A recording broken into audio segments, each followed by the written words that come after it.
The days are passing by.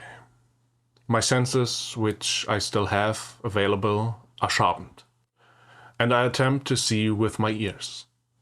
In the room which I'm lying are another 7 comrades. I always listen to what's being spoken, and try to sort out the voices of the men. Unfortunately, I don't know the names yet, but my bedroom neighbor, Johannes, has already introduced himself. I asked him right away whether he could still see.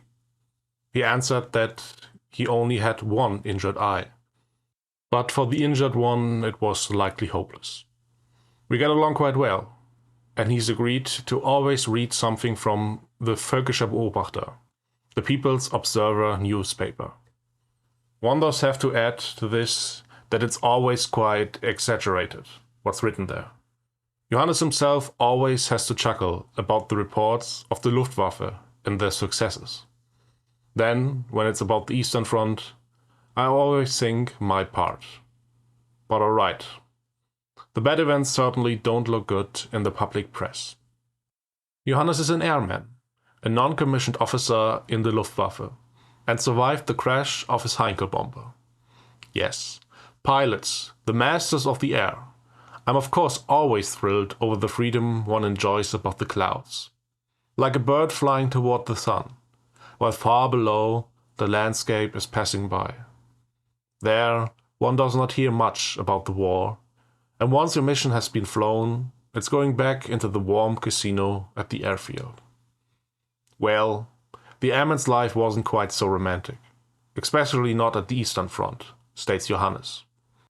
He talks much about his squadron, tells of attacks and losses, of successes, but also of many good comrades who never returned.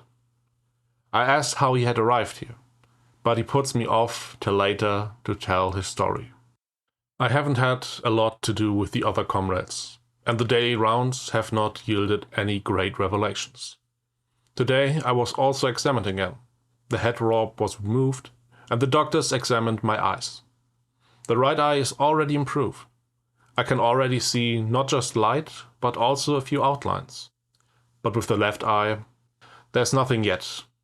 Of course, I constantly inquire how it's looking, but the doctor only declares that one had to wait, then names a few specialists and an eye clinic, and says that I should soon be transferred. So it's not going home, yet, but to a different hospital, where I can be better cared for. In the meantime, there was already mail from home. My unit had informed Gudrun, and she's also written to me. Unfortunately, I can't read it myself, but have to have Johannes read it. He has to do this 3 times until I finally leave him alone. It is really nice to get some news from home. Gudrun and her parents are doing fine.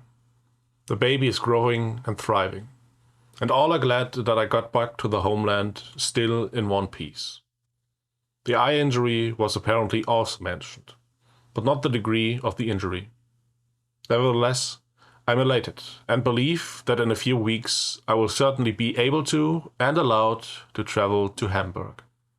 The next day I asked Johannes to write a few lines home for me, so that those at home will really know what's going on. I then also reflect on the severity of my injury, that I might possibly never regain my eyesight in one eye.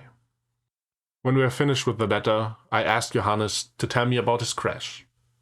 He agrees, but first I should tell him about my injury. Well, what am I supposed to say? I won't be able to gloriously embellish this, but simply explain that I was an idiot. That I knew exactly that there was actually no good reason to stick my head out of the turret hatch. I had received the payback for that, and can actually count myself lucky that I still have my head. Regardless, I consider it impossible that it was a projectile from an anti-tank rifle. My binoculars wouldn't have stopped that. It was rather a rifle shot, a ricocheted anti-tank rifle projectile, or a piece of shrapnel hitting the glass. With the momentum of an anti-tank rifle, the binoculars wouldn't have helped at all. Well, we'll never really know. We chat about tank kills and the time as a commander. misgivings, and injustices. That's probably with the Air Force not much different than with the tank troops. Now, he finally begins to talk. He was flying in a Heinkel 111 as the radio operator, and was, like I, deployed in the east. He even flew in the vicinity of Kharkiv, always where there were focal points the bombers were directed to. Frequently, 2 missions per day were flown, since the front was moving ever closer to the airfield. On this fateful day, they had been deployed in action farther north and were to bomb the supply routes of the Russians. Already on the flight in, that had engine trouble, but the pilot didn't want to turn around. Then, 20 kilometers from the target, the port side engine began to stutter, upon which the plane was instructed to fly back. So they turned around to reach another friendly airfield, again within about 30 minutes. When the plane continued losing altitude, they had dropped the bombs on open land, since no targets could be located that fast. Then suddenly, 2 Russian fighters came out of the clouds and tried to shoot down the plane. It was lucky for them that the Russian pilots were apparently a bit inexperienced. Right at the first attack, the bombers had scored a few painful hits on one of the Russian planes, so that it was trailing smoke and disengaged from the Heinkel. The other Ivan, however, would not be dispelled so easily. He'd come in 3 times and had then hit the starboard engine. With that, it was no longer possible to make it home. Slowly, they'd lost altitude, but the Russian did not relent. 2 more times his bullet had perforated the airplane. Johannes and the pilot were still alive when the plane crashed. The pilot had attempted an emergency landing in no man's land, but apparently a good spot could not be located. The landing didn't work out. The plane broke apart into several pieces. Johannes was ejected. When he woke up, it was already dark, and he was hanging in a large thorn bush. There, his eye was also severely injured. He apparently looked as if he had crawled through barbed wire, but apparently nothing was broken. Then he had kept himself hidden till the next morning, as well as possible.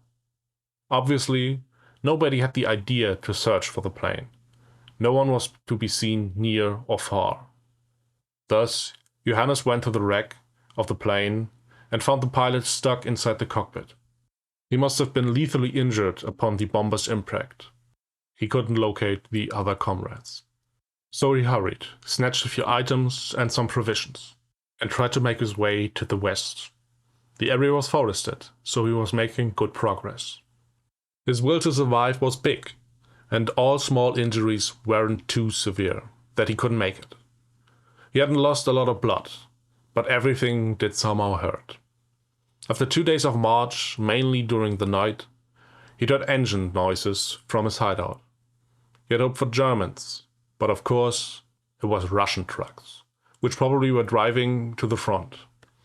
So it couldn't be too far anymore. And in the dark, he kept sneaking further, and on and off could hear rifle fire and also sporadic machine gun fire. So the direction was right. Now he just had to slip through the lines. At some time during his nightly march, he'd even passed a Russian position.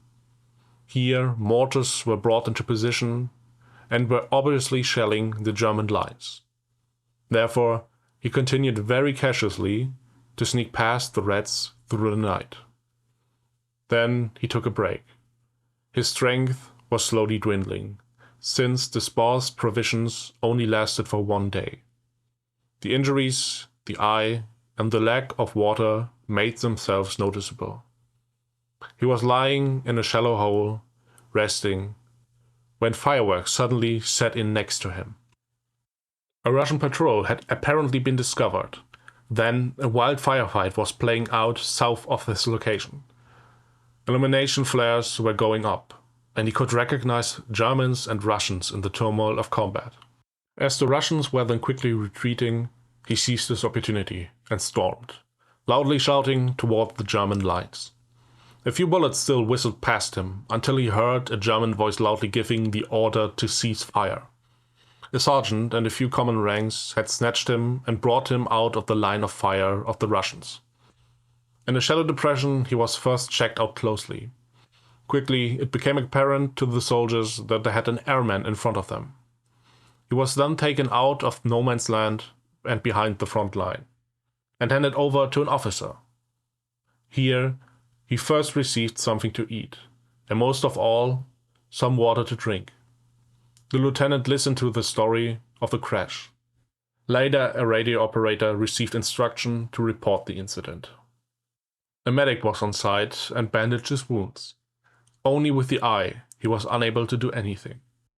He went further into the rear lying area.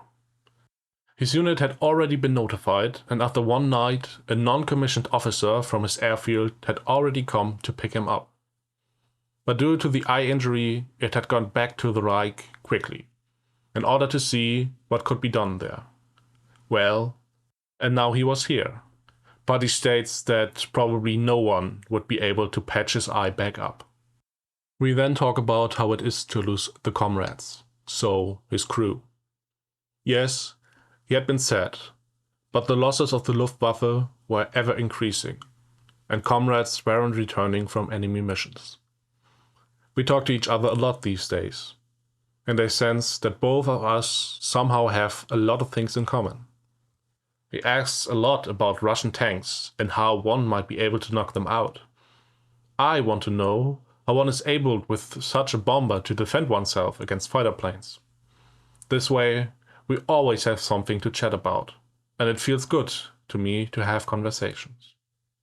I think 10 days must have passed when I'm to be transferred to Munich into a specialized clinic for my eye injuries. Hamburg certainly would have suited me more. So, no home leave, but if I may be able to regain my eyesight. I say goodbye to Johannes, and we promise with a handshake to write each other, when it is possible to do so for myself. Together with the other wounded and a few recovering patients, I'm placed on a train, and I always have someone there who's taking care of me. Both eyes are still bandaged up, although I'm able to see noticeably more with the right eye than just a few days ago. Regardless, the eyes need to recover. Therefore, I take it as it is. Munich is not far away, but due to many unscheduled stops and rerouted trains, we don't arrive until nighttime.